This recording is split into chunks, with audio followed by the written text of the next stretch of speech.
Mình không thoải mái trong cái việc tâm sự với người lạ. Ông nên thay đổi, như thế là sai rồi. Vốn dĩ là bản chất của em có muốn phải thay đổi điều đó. Cái việc mà bạo hành gia đình, lạm dụng tình dục, các bạn có dám nói với những bạn xung quanh mà biết gia đình mình không? Tại sao phải chia sẻ? Giữ trong lòng là nó không bao giờ lành được. Họ chỉ cần phải nói ra thôi, tại vì cái đầu không biết phải suy nghĩ như thế nào. Chia sẻ với người khác nhé. Xử lý chuyện tâm lý của cô ấy kiểu gì? Chuyện chia sẻ chính xác là bước đầu tiên để giải quyết vấn đề tâm lý. Bắt đầu mở cửa, đúng rồi.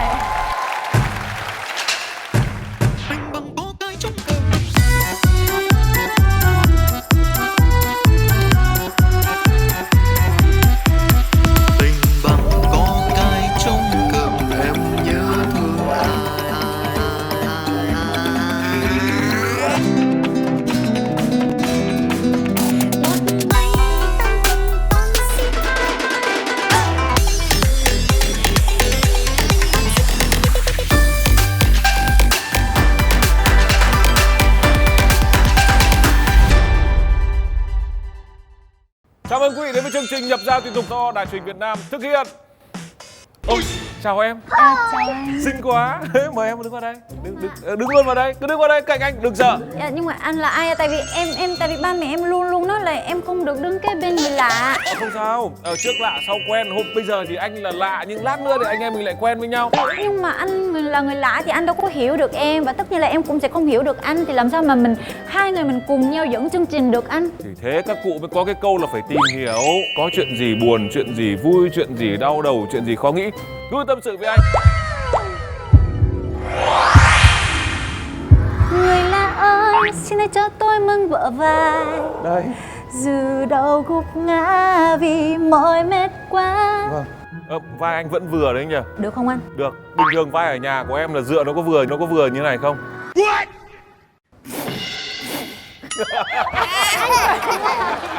Vâng, thưa quý vị, chúng tôi vừa rồi chỉ đóng vai là những người lạ gặp nhau thì sẽ như thế nào thôi, chứ còn thực ra tôi và Harry Won thì cũng đã quá quen thuộc với quý vị rồi. Dạ. Và sau đây chúng tôi sẽ chào đón các thành viên của đại gia đình Nhập Gia Tùy Tục của chúng tôi. CJ đến từ Nigeria.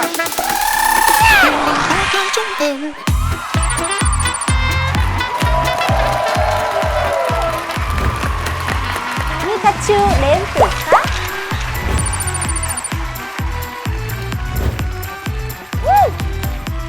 Xin chào chị Harry, xin chào Xoa, xin chào anh Si Chin. Nhìn trang phục của em, anh nghĩ ngay đến một câu chuyện cổ tích. Vậy hả? Câu chuyện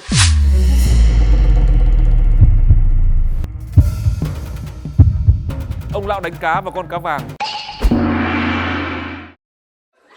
Nó cái gì? Nó Cinderella mà. It looks like the next to catch fish. Ai hiểu, mà ai không muốn hiểu nữa. No. Salim đến từ Palestine.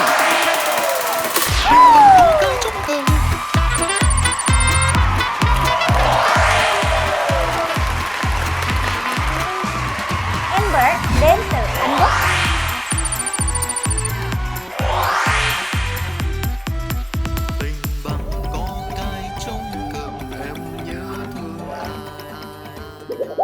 Victor đến từ Nga.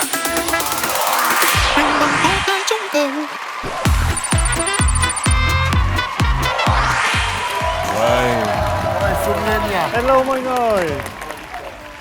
Mình cảm thấy giống như một phi công. Chính xác.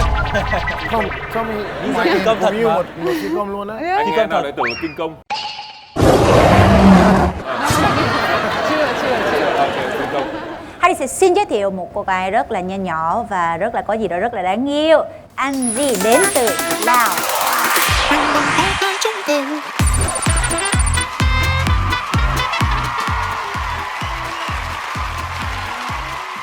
Mà cứ nhắc đến nước Lào là chúng ta lại nhớ đến một loài hoa, là hoa ở Việt Nam thì có thể gọi là hoa sứ, ở ngoài Bắc có thể gọi là hoa đại, nhưng mà ở Lào thì gọi là Hoa Champa. Champa. Và hôm nay cô ấy xuất hiện ở chương trình cũng như một cánh hoa Champa như vậy. Hình như ở Lào có một điệu nhảy rất nổi tiếng. Múa lầm vùng. Có dễ nhảy không? Em có thể hướng dẫn bọn anh không? Dạ được. Sẽ có cặp nam và nữ. Mỗi người sẽ ghép cặp. Rồi, bạn này bạn học nhảy nhanh lắm. Đó, đây cái cặp này oan ra ngõ hẹp. Đây, mời Victor. Rồi. Chào nhau trước. Rồi, Dạ đi. đúng rồi. Rồi mình sẽ đi 1 2 3 4 1 2 3 4 rồi 1 2 3 4 Tay là như thế nào? 1 Một cái như này. 2 Tay mở 3 4 Ôi đau tay quá. Nó giống như kiểu làm nghệ thuật vậy. Ảo thuật. Đây, Mua quạt thì Việt Nam thì dễ. Đó. Khoan, dừng khoảng chừng là 2 giây.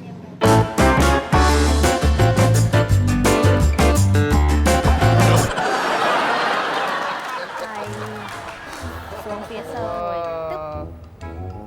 Ok. Ok, Rồi, phần ok, này ok, tôi xong nghĩ rồi, là tôi ok. sẽ quay trở lại với chương trình, rồi quay trò dẫn chương trình, còn các bạn múa đi nào, tập đi, xong để tôi bật nhạc. Rồi. วันนี้วันดีปีใหม่เอามาอวยใจให้สุขสำราญมาสร้างแดนนี้ให้เป็นแดนสวรรค์มาสร้างแดนนี้ให้เป็นแดนสวรรค์มาฟ้อนรำกันฉลองวันปีใหม่ đúng rồi. Thưa quý vị, vừa rồi là một khóa đào tạo nhảy cấp tốc của chúng tôi và chúng tôi đã hoàn thành. Tất cả các bạn đều đã tốt nghiệp khóa nhảy cấp tốc do cô giáo Angie đứng lớp. Và sau đây chúng tôi sẽ làm chương trình báo cáo tốt nghiệp. Xin mời nhạc.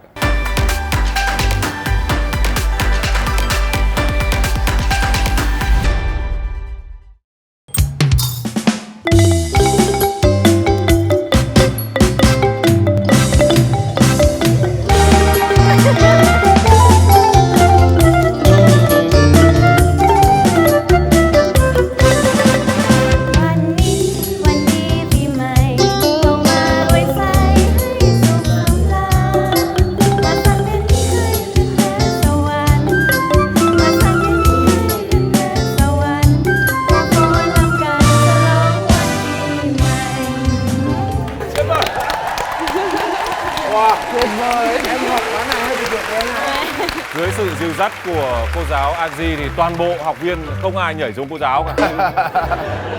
Anh thì là một người chăm chỉ, cũng là một người đàn ông của gia đình, cũng hay nấu bếp ấy. Thì anh thấy cái động tác tay này là rất giống cái kiểu là nhặt rau bí ấy. Bẻ này xong sứt cỏ. Nhưng mà em thấy rất là bất ngờ cái cách mà tay này sẽ chuyển sang tay này. Vậy là anh CJ làm chú rể của Lào được rồi đấy.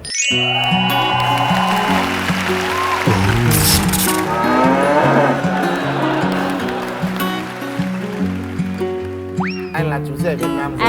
Anh làm cướp anh mất rồi. Tiếc quá. Chờ anh kiếp sau nhé. Rồi. Em sẽ có cả một cửa hàng thuốc nhưng rất tiếc em không thể có CJ. Thì sau đây chúng ta sẽ chào đón vị khách mời của chương trình ngày hôm nay. Giới thiệu MC Liêu Hà Trinh.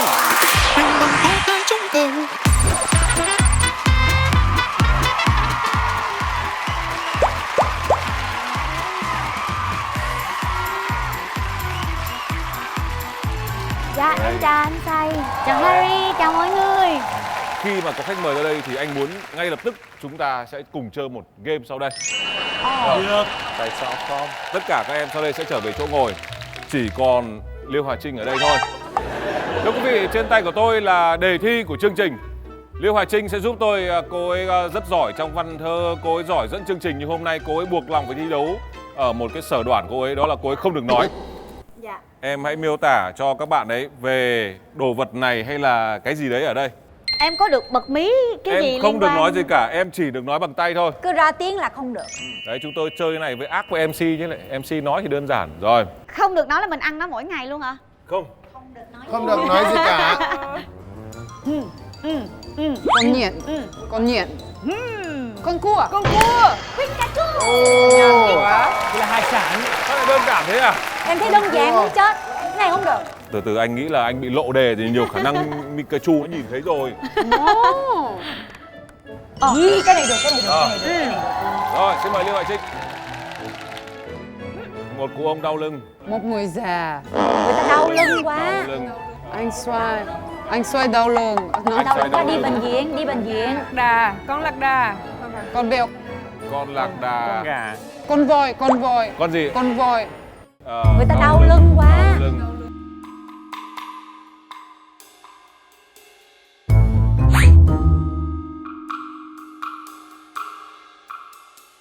Con Con voi. rùa. Con voi. Con gì? Con voi. Rùa hả? Con gì ạ? Con Con Tuki rùa, hả? Con rùa. Con Con rhinoceros. Tuki hả? Cookie. Con Turkey là gạt tay ấy. No. Vịt, con Angie mới vịt. là người đoán chính xác. Con rùa. Chậm, nó có cái mai, nó có cái mai rất là cứng. Đây, bắt đầu. Rồi, rồi. Nhảy Flamingo. Mua rất đẹp. Nó là một vịt. loại chim. Con Mua đại rất đẹp. bàng. Con cong. Con Con chim. Rồi. Swan. Thiên nga. Đây. Như vậy là sau 3 vòng thi có đến 2 bạn đoán ra, đó là bạn Pikachu với 2 lần chính xác và bạn Angie với 1 lần chính xác. Cảm ơn Liêu Hoài Trinh rất nhiều. Thế em có quà không? Phải được 2. Em em có thể hào phóng hơn một chút nữa không? Kiểu như này này. À, Ô, cái này là dội bom anh. Đấy, kiểu đấy.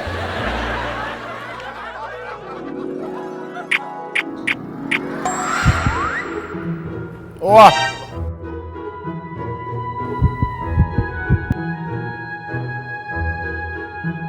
Đá luôn.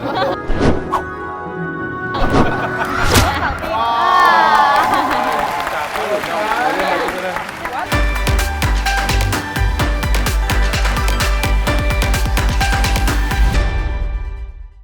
Kính thưa quý vị, chủ đề của hôm nay sẽ là tâm sự với người lạ. Các bạn có thích tâm sự với người lạ hay không?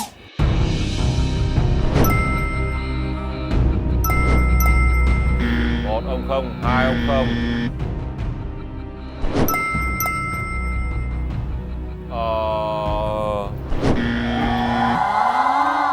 1, 2, 3, 4, 5. Không thích là 4 người. Không thích 4 người, Dạ, thích là 5 người. thích là 5 người. Như vậy là số lượng người mà muốn tâm sự với người lạ vẫn nhiều hơn là những số người là muốn đóng kín tâm hồn. Em không biết là định nghĩa của người lạ của anh là như thế nào. Tại Là vì người người lạ lạ đấy. nó rất là nhiều khái niệm. Người lạ là mình không biết người đấy là ai ấy. Đối với em là người nào mà mình không thân lắm thì người đó cũng là, với em là người lạ. Tức là em chỉ có 2 chế độ là người thân và người lạ. Và người không liên quan, không hề biết. Đấy, nhưng anh nói là người không hề biết ấy, là anh không thích tâm sự với người anh không hề biết. Em không biết là người đó là ai, người ta đến từ đâu và không biết là mục đích của người ta mà lắng nghe mình á là vì người ta muốn cái gì. Em hay tâm sự về những chủ đề gì, anh hơi tò mò một chút. Chuyện tình yêu. Về chuyện tình yêu, đến mức tin cậy như nào sẽ tâm sự được về vấn đề tình yêu? Bản thân em ở chung phòng luôn. Bố mẹ thì sao? Bố mẹ em cũng hơi ngại xíu. với bố mẹ em thì là em ngại tâm sự. Chuyện tình yêu em cũng hơi ngại khi mà nói với ba mẹ. Chẳng hạn như là An Nhi sẽ nói với Trinh là: chị ơi, em thấy Salim rất là dễ thương, em thích bạn ấy quá, nhưng mà không biết bạn ấy có thích em không thì rất là dễ. Nhưng mà đem nói với bố mẹ, đã bảo bố mẹ thấy Salim thế nào, cái mẹ bảo học đi, lo yêu đương cái gì, quay thì quay thôi, yêu gì mà yêu. Đây, Salim hay thả thính lắm. Đây là chuyên gia thả thính của chương trình, bất kể nhân vật nữ nào của chương trình cũng đều. Em hay là Chị có vợ rồi. Một là CJ là xe máy nhưng mà bị khóa cổ rồi. Trong chương trình thì em thả thính rất ít, nhưng mà anh thấy em bên ngoài thả thính rất nhiều. em á, Em thả thính nhiều á, Ừ. trong khi em không biết đấy. Thì đấy làm sao em biết được? Bẩm sinh từ trong Có thể ra tôi thì không biết. chỉ là kiểu bản năng của em thôi. Kiểu bản năng của em, kiểu bản năng của em thôi.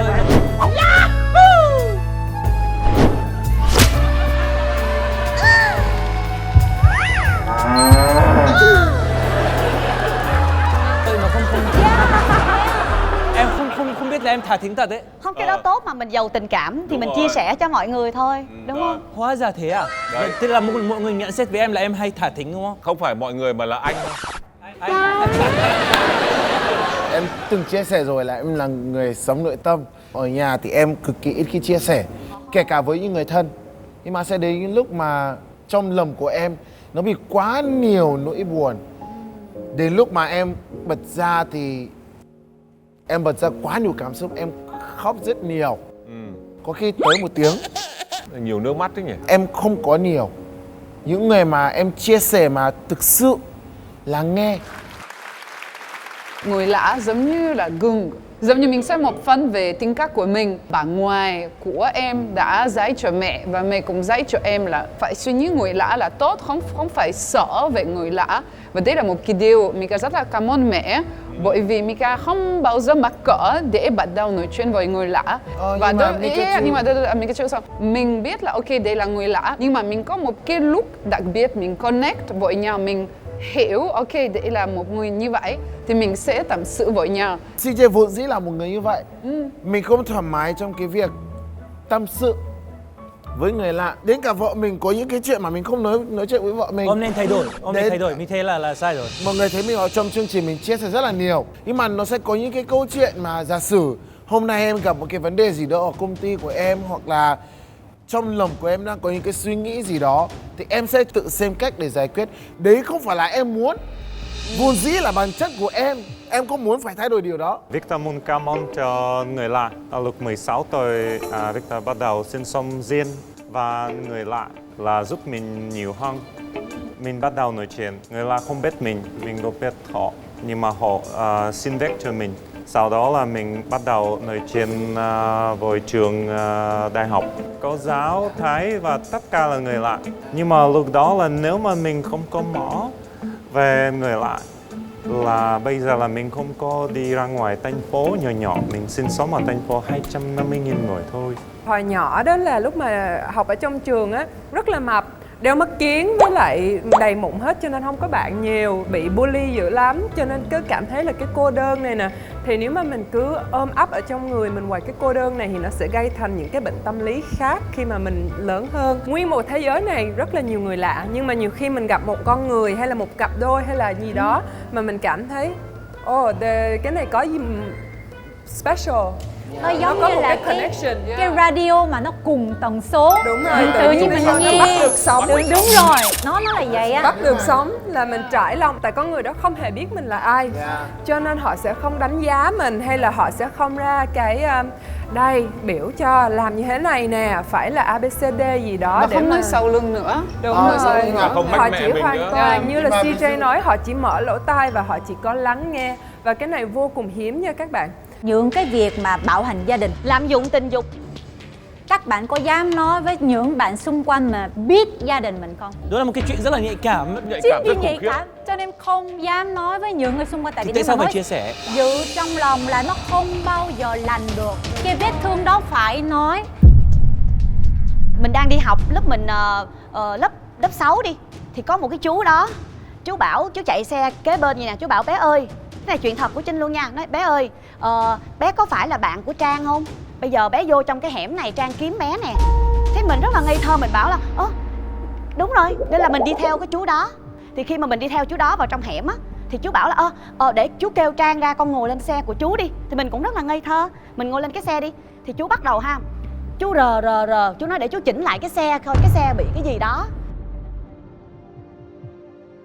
Mà rờ toàn những chỗ nhạy cảm nó bắt đầu thấy weird rồi đó, mình thấy kỳ rồi đó nha. Mà may ơi là may, chú công an đi qua, cái ông sợ quá, ông bật dậy. Mình thấy ổng về, mình nhảy xuống xe, mình chạy lên xe đạp liền. Mình nói, chú ơi, chú không phải là bố của Trang, con phải chạy đi học đây. Mà mình vừa đi mình vừa sợ. Vậy thì cái chuyện này chưa bao giờ Trinh nói với gia đình, cũng chưa bao giờ Trinh nói với ai. Đây là lần đầu tiên Trinh nói luôn. Salim nói có nên nói không? Không nói em đâu có chết đâu. Nhưng đó là cái mầm xấu.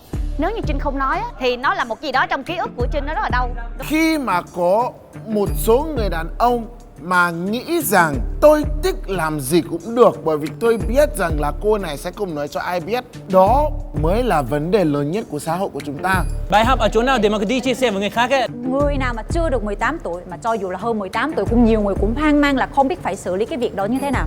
Mà rất là sợ là nếu mà nói ba mẹ thì ba mẹ mà hơi bảo thủ á, hơi xưa thì đa số sẽ nói con gái mình là con làm cái gì, con ban đêm con đi mặc đồ cái gì, hay là tại sao con đi ban đêm thì người ta bị lỗi của con.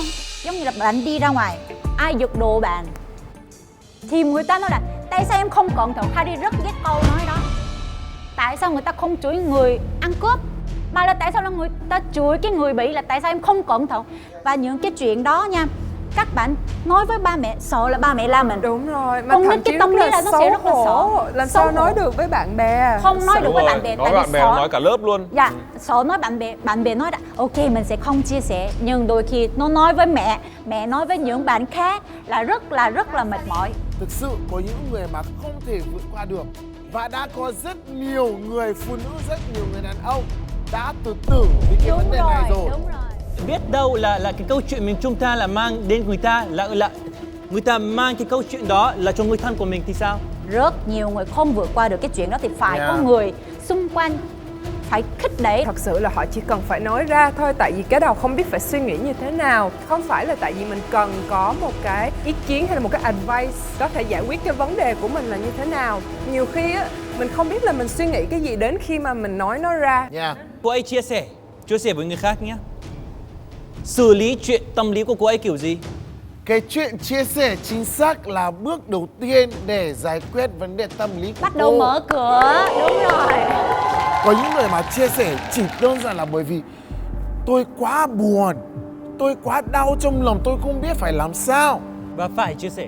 Ví dụ vợ của CJ đi, nếu mà vợ của CJ đang gặp một cái vấn đề hoặc là đang bực xúc về cái chuyện đó, vợ của CJ sẽ nói ngay tại chỗ. Và sẽ nói có thể là to tiếng, nhưng mà sẽ nói hết ra. Ngay sau đó là hết chuyện. Nhưng mà với CJ thích im lặng. Vì vậy cái vấn đề, cái nỗi buồn gần như là không bao giờ hết. Cứ lúc nào trong người cũng cảm thấy khó chịu.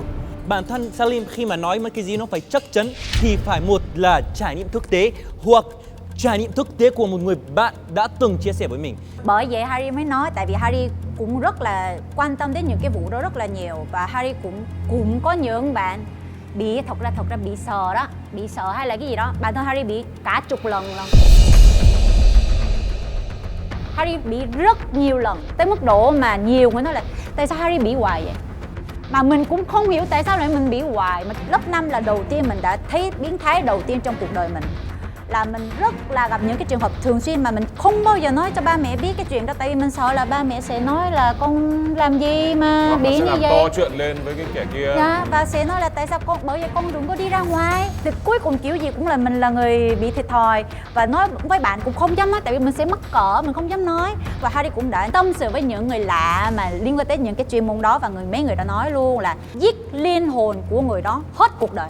Nếu mà người đó có bản lĩnh giỏi thì người đó tự vượt qua được. Nhưng đa số phụ nữ khó vượt qua cái đó lắm. Tại vì nó liên quan tới cái tinh thần và tổn thương cái tâm lý của mình nó nặng quá. Tại sao không đến một người bác sĩ tâm lý và một người chuyên gia hay là một người chuyên môn? Bác sĩ tâm lý vẫn là người lạ. Cũng là người lạ. Khi mà người mà rơi vào cái hoàn cảnh không may đấy thì thường họ không phải ai cũng đủ bản lĩnh để họ bình tĩnh. Họ không biết phải làm như thế nào. Bố mẹ không tâm sự được, bạn bè không tâm sự được, mà một mình hoảng loạn như vậy thì rất dễ làm những điều dại dột. Nếu như họ tâm sự một người lạ mà họ không biết đấy là ai, mà người đấy cũng không biết mình là ai, thì biết đâu họ có thể từ bên kia họ sẽ có những lời khuyên và giúp cho họ bình tĩnh lại, chí ít là giúp họ bình tĩnh lại. Vì họ cứ xả được hết ra là họ bình tĩnh lại rồi. Việc thứ hai của Victor là coach. Huấn luyện viên. Mình học hơn 10 năm, nhưng mà bây giờ là mới bắt đầu tham gia nhiều chương trình bằng tiếng Việt. Nhưng mà mình thấy là giúp cho mọi người về tâm lý và rất là quan trọng được nói chuyện cho một người ít nhất là nghe, không phải là Em không bao giờ tâm sự với người lạ, nhưng mà em đã lắng nghe người ta. Em cũng không biết là người ta có tin tưởng mình bao nhiêu mà người ta có thể dám nói với mình. Em chỉ nghĩ là vấn đề này người ta không thể giải quyết được, mà tìm một người nào đó đủ hiểu người ta và trả lời câu hỏi cho người ta biết. Riêng người lạ ấy, không thể nào mà hiểu tôi. Người lạ ấy, người ta có thể nói chung, có thể lắng nghe cho mình, nhưng mà không thể nào mà đưa ra cho mình một cái giải pháp. Các bạn có biết gì không? Nhiều lần khi mình muốn gặp bác sĩ tâm lý, mình phải gặp một bác sĩ tâm lý mà mình không biết. Bởi vì mình có nhiều bạn và đã học về tâm lý và mình nói bạn ơi, bạn có thể nghe câu chuyện của mình và giúp mình, bởi vì bạn biết mình là ai.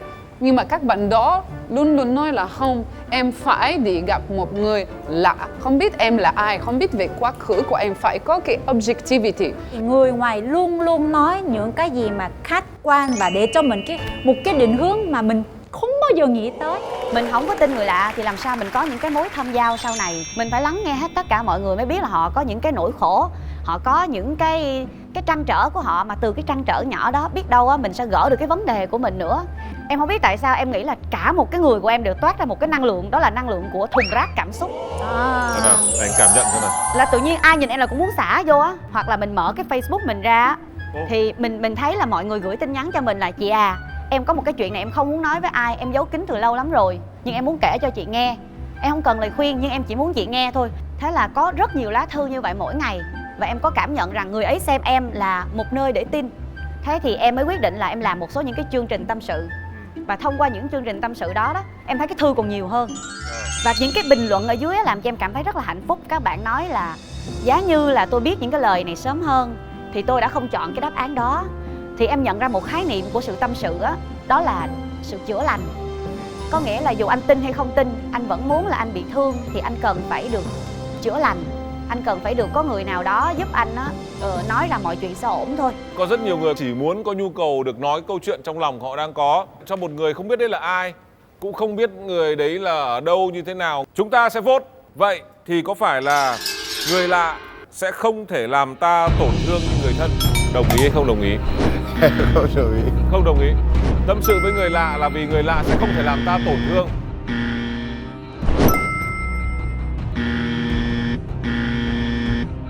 Không đồng ý. Đồng ý, hai Em- tay hai chân. Em thì em một nửa nhưng mà không được. Cái việc là mình tâm sự, mình cũng phải suy nghĩ là liệu mình tâm sự nó có làm người khác khó chịu không. Giả sử nếu mà người mình đang tâm sự cũng đang gặp một cái vấn đề lớn hơn cả mình, người ta lại chửi vào mặt thì mình càng tổn thương hơn. Có người ai trong đời không có nhiều chuyện buồn ấy thì em kiểu sợ thêm áp lực cho họ, sợ phiền ấy, Tức sợ là phiền buồn người ta. thì em giữ một mình cho em thôi. Mình cảm ơn đạo diễn, muốn cảm ơn chương trình bởi vì mình nói chuyện với những chủ đề rất là nhạy cảm nhưng mà cũng rất là hiện đại trong xã hội của chúng ta. Khi Mika 13, 14 tuổi và Mika gặp một vấn đề cũng rất là lớn trong xã hội, Mika bị bully. Hả? Bị bully rất là nhiều. Bắt nạt. Ở Kiểu trường như vậy. hả? Dạ, ở trường. Là lúc đó Mika có hai bạn thân, ba người rất là thân với nhau, tâm sự là về chàng trai, về cuộc sống, về bố mẹ, chuyện nào diễn ra trong cuộc sống của mình thì hai bạn này cũng biết. Rồi thì có một ngày nào đó Mika đi trường và thấy hai bạn này không nói chuyện với Mika thì nghĩ có thể mình làm cái gì không tốt. Ngày thứ hai mình về lại trường, không phải chỉ hai bạn này không nói chuyện với Mika nhưng mà nhiều bạn khác nhau nữa. Thì lúc đó Mika nghĩ mà tại sao? Ngày thứ ba Mika về trường, một số cô gái muốn đánh với Mika. Tại sao vậy? Một trong cô gái đó là có một chàng trai cô ấy thích nhưng mà chàng trai đó thích Mika. Và lý do thứ hai là bởi vì Mika học ở trường rất là tốt. Hai cô gái này là thì có điểm khiêm tốn hơn. Lúc đó Mika không đi ăn cơm, Mika ở nhà vệ sinh một mình và khóc. Bởi vì không biết mình đã làm sai điều gì và mình có thể tâm sự với ai đó. Bởi vì tất cả bạn ở trường bây giờ nhìn Mika như một người điên. Mình không muốn về trường. Lúc đó mẹ cũng không hiểu mà tại sao con của tôi không ăn cơm bình thường, là không nói chuyện với mẹ. Và mẹ rất là tò mò là hồi lại thì cuối cùng Mika mở ra nói về vấn đề đó. Và cũng có một số học ở trong trường suốt bỏ trường này, suốt đi trường khác. Nhưng mà may mắn bởi vì mình nói không, đây là trường của con là duy nhất trong lớp này, con phải tiếp tục. Thì Mika dũng cảm và tiếp tục. Đây là một vấn đề rất là khó nói chuyện. Nhưng mà nếu Mika tiếp tục là im lặng thì không biết cuộc sống của mình sẽ như vậy. Mika nghĩ rằng là nhiều lần tại sao người thân có thể làm mình đau, làm mình buồn. Bởi vì mình tin nó và nó có quyền để làm mình buồn, để mình cảm thấy mình không tốt. Cái người thân của mình á, tại họ biết mình quá cho nên họ có thể đánh vào trong một cái nhạy cảm của mình mà nó làm cho mình rất là thốn, là mình sẽ bị rất là tuột mood hay đau hay bị ảnh hưởng. Mà nếu mà một người lạ nói cứ nói tôi không care, là một người lạ mà. Nhưng mà nó lại là hai mặt. Ví dụ mình chia sẻ với người thân thì có khả năng là họ sẽ có những cái lời chia sẻ cũng sẽ làm mình vui hơn. Mình chia sẻ với người lạ có khả năng là họ sẽ nói những câu mà nó sẽ khiến mình càng đau hơn. Cho nên là quan trọng là chia sẻ đúng lúc, Chia sẻ với ai? đúng cách, chia sẻ với ai. Phải bắt được sống. Chứ không phải là Em mới phát hiện ra một điều ấy là có một số chuyện mà em gọi là thân ấy chia sẻ với em ấy, nó cũng khá là nhạy cảm. Em tưởng là vì thân quá thì mới chia sẻ ấy. Thì là ngược lại với những cái gì mà mọi người đã nói về tâm sự của người lạ đúng không? Thì em nghĩ là thân quá mới chia sẻ. Nhưng mà bây giờ em mới phát hiện ra đâu, tôi là người nước ngoài, tôi sống ở Việt Nam. Đối với họ, tôi là một người cực kỳ lạ. Và đối với họ hàng và bạn bè của họ, tôi cũng là một người vô cùng lạ luôn ấy. Thì dù tôi có thân với họ hay thế nào ấy, nhưng mà tôi với họ hàng, với bạn bè của họ ấy, với tất cả, thì tôi là một người lạ ấy. Thì tôi nghĩ là việc họ chia sẻ với em cũng vì em là một người lạ hay sao ấy. Mình chỉ có 24 tiếng một ngày thôi. Nếu mà mình cắt được 1 tiếng hoặc là 30 phút dành cho ai đó, dù là họ có là thói quen hay như thế nào đi nữa, thì mình cũng là một cái điểm neo rất là đặc biệt. Bây giờ chúng ta sẽ gọi là thay đổi không khí chương trình một tí. Anh nhờ Liêu Hà Trinh dẫn hộ anh đoạn này, cứ coi như đây là anh em mình là hộp thư tâm sự với người lạ.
Dạ thưa mọi người, chắc chắn là mọi người cũng đã có rất nhiều tâm sự hôm nay phải không? Nhưng mà đặc biệt là 6 khách mời đặc biệt ngày hôm nay trước mặt Trinh, họ cũng có nhiều chuyện muốn nói lắm mà không có nói được, nên họ bỏ vô cái hộp thư này có của Trinh nữa. Nhưng mà tới Trinh là Trinh sẽ chối nha, không phải của Trinh. Có cả của Trinh luôn à? Dạ có, anh em mình đang giả vờ là chương trình gọi là tâm sự với người lạ và nhận thư và tâm sự, mà anh em mình đây là những người không biết các bạn ở đây là ai. Tại vì thư này biết. Trong đây là các bạn đều bỏ phong bì cả, tôi cũng không biết là gì. Phong bì còn dán kín luôn, không có tên. Nào bây giờ chúng tôi sẽ đóng vai trò những người lạ và tâm sự với những người lạ. Nào, xin nhờ giọng đọc của Liêu Hà Trinh. Đây là một người viết chữ rất là to, vì chắc chắn người viết chữ to tâm hồn họ cũng phóng khoáng. Tay Mình đoán của CJ quá. Cái này là về chuyện thất tình. Thất tình.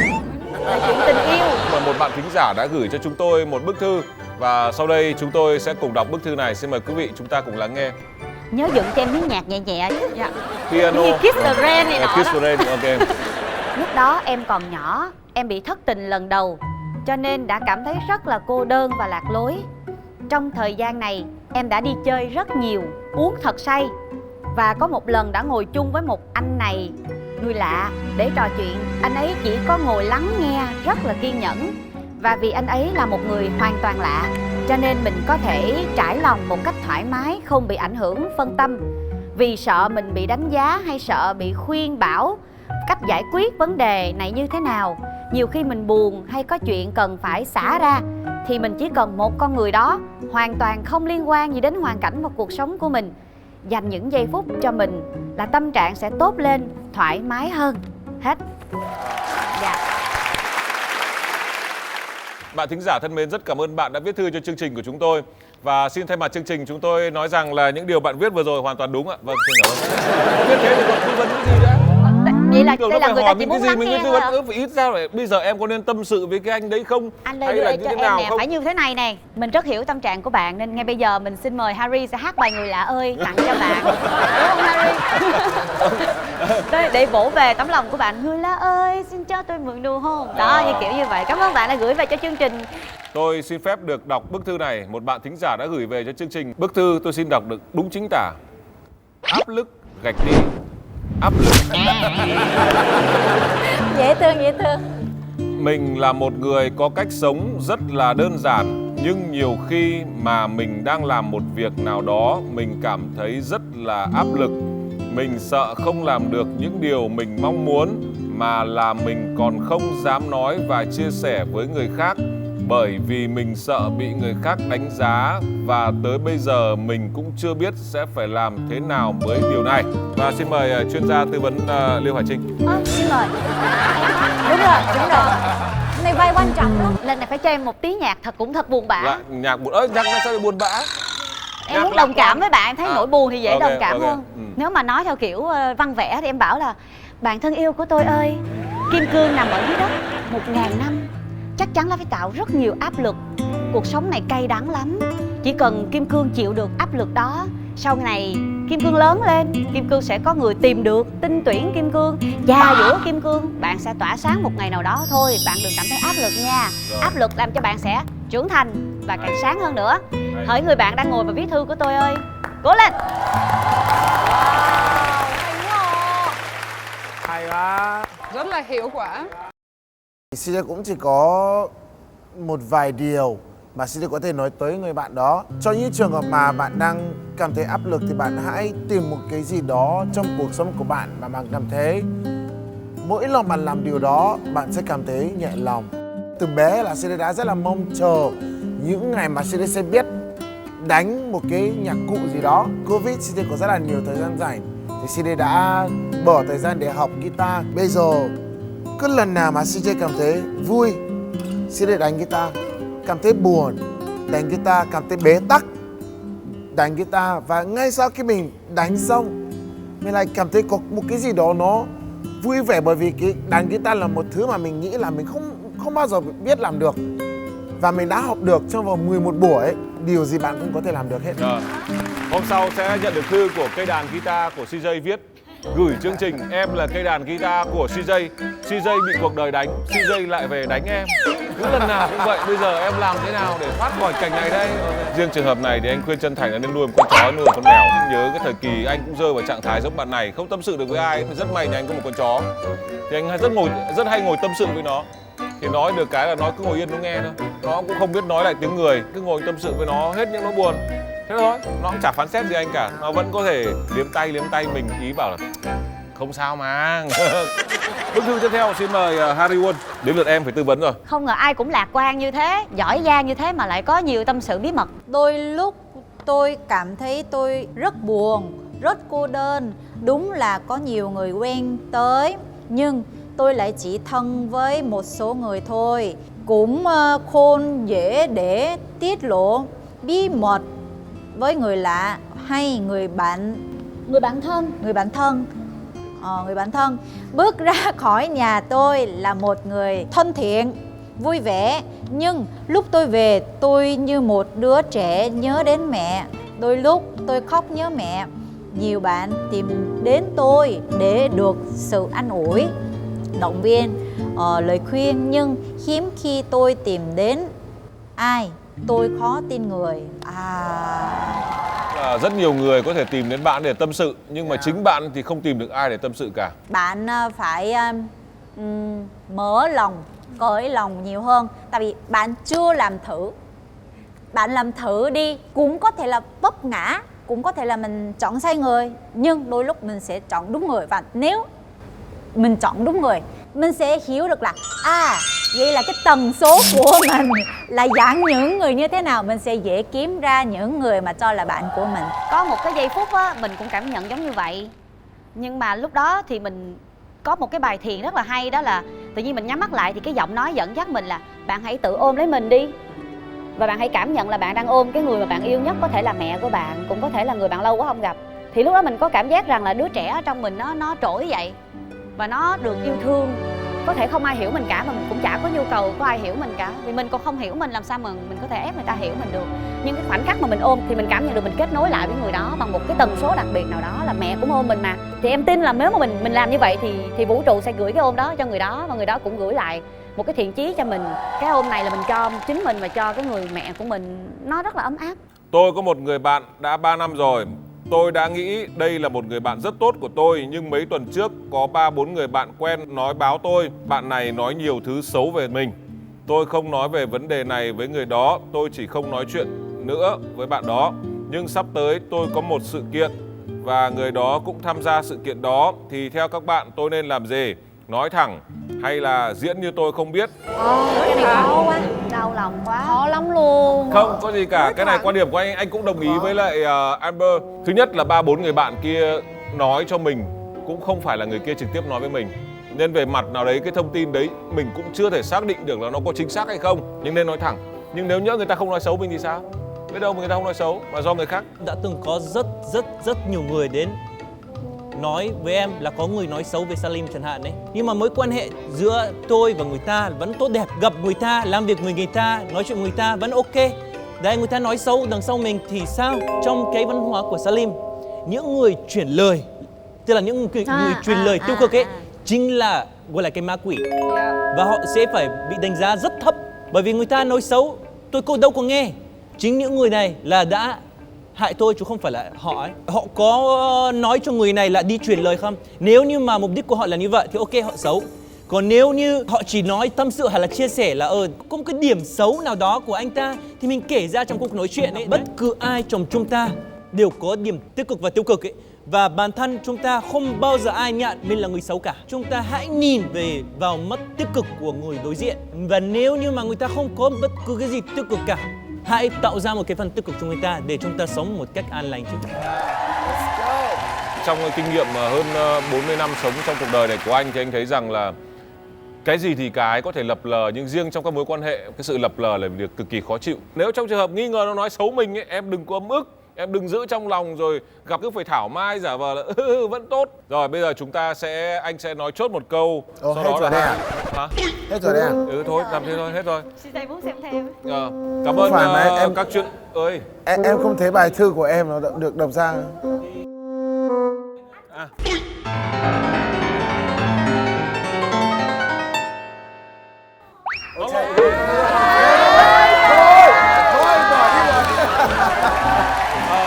Vẫn còn thư của một vị thính giả nữa gửi về mà thiếu sót.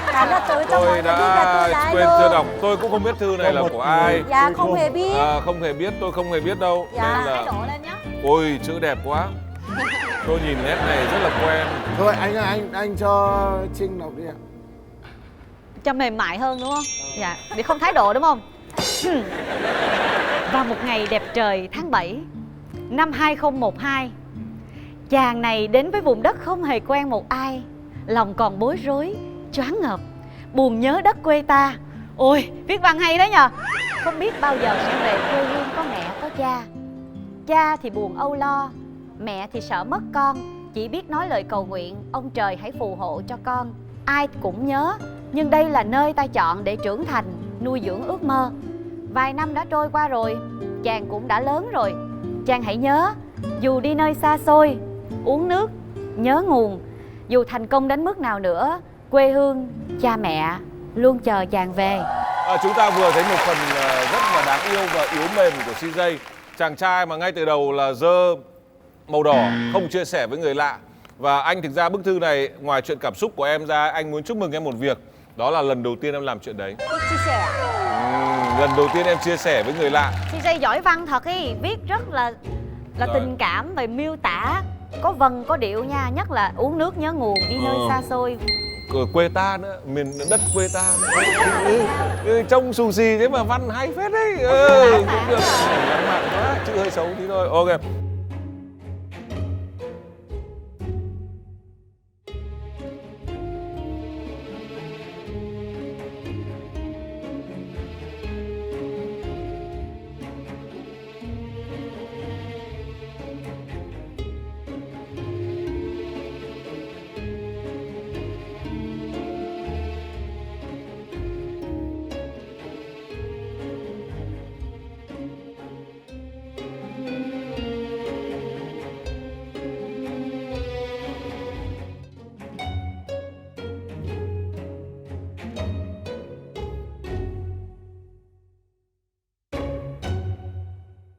Cảm ơn các bức thư của mọi người. Chúng tôi không biết bức thư của ai với của ai cả, nhưng mà rất đáng yêu.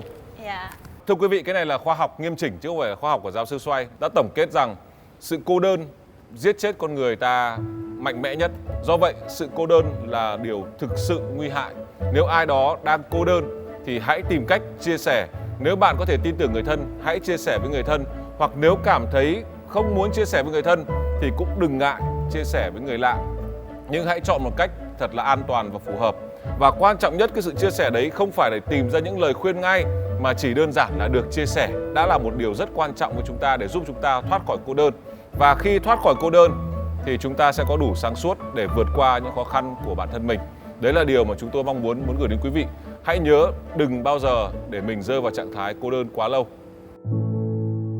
Kính thưa quý vị, nãy giờ chúng ta cũng bàn những cái vấn đề cũng khá là lạ, đó là tâm sự với người lạ.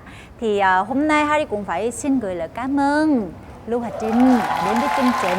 Và nghe nói là Lưu Hà Trinh có một cái món quà dành tặng cho những người có mặt ở đây và quý vị khán giả, đúng không? Dạ, nhà em cũng không có gì nhiều, tại vì lúc mà nãy giờ Trinh ngồi nghe mọi người, Trinh thấy rất là xúc động. Và Trinh tự nhiên nhìn thấy là cái nỗi cô đơn của mọi người nó cũng lớn như nụ cười của họ vậy. Nên Trinh có một cái bài thơ muốn tặng cho mọi người. Đây là bài thơ Trinh mới vừa nghĩ ra, Trinh nghĩ là cũng phù hợp với cái thời đại công nghệ thông tin hiện nay. Mong mọi người thích, Trinh xin phép đọc nha. Ok.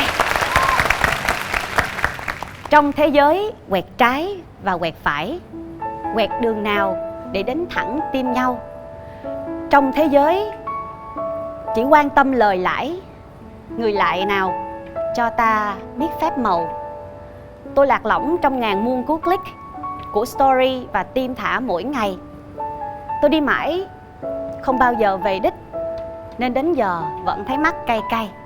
Và Trinh mong là sẽ không ai phải cay mắt hay là loay hoay trong cái sự cô đơn, nhớ nhà nhớ mẹ, không có ai chia sẻ của chính mình, mà sẽ có một người nào đó nhìn ra chúng ta không có vui như chúng ta nghĩ và sẽ luôn kết nối với nhau ạ. Sự cô đơn trong thời công nghệ mà Lưu Hà Trinh vừa kể trong bài thơ đôi khi cũng căng thẳng hơn rất nhiều là sự cô đơn mà chúng ta chịu ngoài đời thường. Những người ở đây có những bạn hàng chục, hàng trăm ngàn follow, nhưng mà để có thể tâm sự được với ai, để tìm được ai hiểu mình chắc cũng khó. Nhưng mà hãy nhớ thông điệp của chương trình, đừng bao giờ để rơi vào trạng thái cô đơn.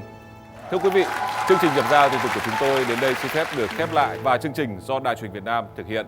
Xin chào và hẹn gặp lại.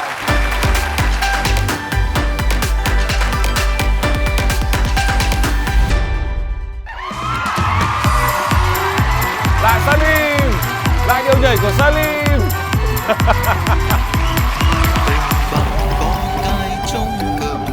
Đấy, bây giờ lại nhảy kiểu của Andy. Đẹp quá.